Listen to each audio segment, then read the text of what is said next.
এই বৃষ্টির দিনে সন্ধেবেলা মুখরোচক কিছু স্ন্যাক্স খেতে ইচ্ছা করছে না? ভাবছো কী বানিয়ে খাওয়া যায়? তাহলে অবশ্যই একবার বানিয়ে নাও এই রকম কাতলা কাটলেট। কাতলা কাটলেট বানানোর জন্য প্রথমেই আমাদের লাগছে কাতলা মাছের পেটি। এই পেটি মাছগুলোর মধ্যে আমরা এবার মিশিয়ে নেব নুন, হলুদ, আর আমরা মেশাচ্ছি এখানে লেবুর রস। আমরা এখানে গন্ধরাজ লেবুর রস মেশাচ্ছি, তোমরা চাইলে পাতিলেবুর রসও মেশাতে পারো। এবার আমরা এটাকে প্রায় আধ ঘন্টার জন্য স্ট্যান্ডিং টাইমে রেখে দেবো মাখিয়ে। আধ ঘন্টা পর তার মধ্যে অল্প পরিমাণে জল দিয়ে এবার এই মাছটাকে আমরা খুব ভালোভাবে সেদ্ধ করে নেব।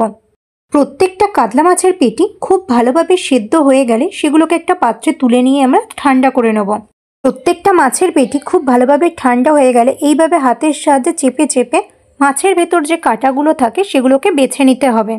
এই কাজটা খুব সাবধানে করতে হবে যেন মাছের মধ্যে কোনো রকম কাঁটা না থেকে যায়। তারপরে হাতের সাহায্যে এইভাবে সেদ্ধ করে রাখা কাতলা মাছের পেটিগুলোকে খুব ভালোভাবে চটকে মেখে নিতে হবে। এবার আমরা তার সাথে মেশাবো একটা সেদ্ধ আলু। হাতের সাহায্যে আবারও আলুটার সাথে মাছটাকে খুব ভালোভাবে চটকে মেখে নেব। তারপরে এর মধ্যে আমরা মেশাবো পরিমাণ মতো নুন, হলুদ গুঁড়ো, আদা বাটা, কাঁচা লঙ্কা কুচি, রসুন কুচি আর পেঁয়াজ কুচি। আবারও হাতের সাহায্যে খুব ভালোভাবে মেখে নেব। সবগুলোকে যত ভালোভাবে তোমরা হাতের সাহায্যে এইভাবে চটকে মেখে নিতে পারবে ততই কিন্তু এই জিনিসটা খেতে ভালো হবে। বাইন্ডিংটাকে মজবুত করার জন্য আমরা এখানে দিচ্ছি সবশেষে ওই 2 চামচ পরিমাণ বেসন।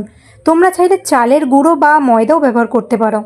আবারও হাতের সাহায্যে সবগুলোকে খুব ভালোভাবে মেখে নেব। কড়াইয়ে আমরা এবার সাদা তেল গরম করতে দেবো আর অন্য একটি পাত্রে একটা ডিম নিয়ে খুব ভালোভাবে ডিমটাকে ফেটিয়ে নেব। আমরা আগে থেকে যে মাছটাকে আলু, পেঁয়াজ কুচি, লঙ্কা কুচি দিয়ে মেখে রেখেছিলাম সেই মাছটা অনেকটা পরিমাণে নিয়ে হাতের সাহায্যে এইভাবে চেপে চেপে গোল করে নেব। এবার এই মাছের মণ্ডটাকে আমরা শুকনো বেসনের মধ্যে খুব ভালোভাবে কোট করে নেব। তারপর একটা প্লাস্টিকের মধ্যে সেই মাছের মণ্ডটাকে রেখে হালকা হাতের চাপ দিয়ে পাতলা করে নেব, ঠিক যেমন আলুর চপ করে সেম প্রসেসে। হালকা হাতের চাপ দিয়ে এটা আমরা একটা চৌকো লম্বা কাটলেটের শেপ দেবো। তোমরা চাইলে 2 হাতের তেল মাখিয়ে নিয়ে হাতের সাহায্যে এইরকম চৌকো কাটলেটের শেপ দিতে পারো। তারপরে সেটাকে আগে থেকে ফেটিয়ে রাখা ডিমের মধ্যে দিয়ে খুব ভালোভাবে কোট করে নেব। এবার এটা আমরা ব্রেড ক্রাম্বস বা বিস্কুটের গুঁড়ো দিয়ে কোট করে নেব।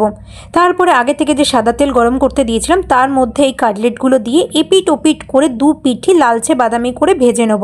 অবশ্যই গ্যাসের জোর আস্তে দিতে হবে, কারণ জোরে দিলে কিন্তু ভেতরটা কাঁচা থেকে যাবে এবং বাইরেটা পুড়ে যাবে।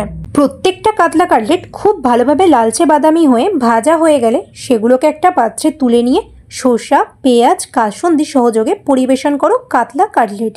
অবশ্যই বাড়িতে একবার এইভাবে কাতলা কাটলেট বানাও এবং তোমাদের কেমন লাগলো এই কাতলা কাটলেট খেয়ে অবশ্যই কমেন্ট করে জানিও।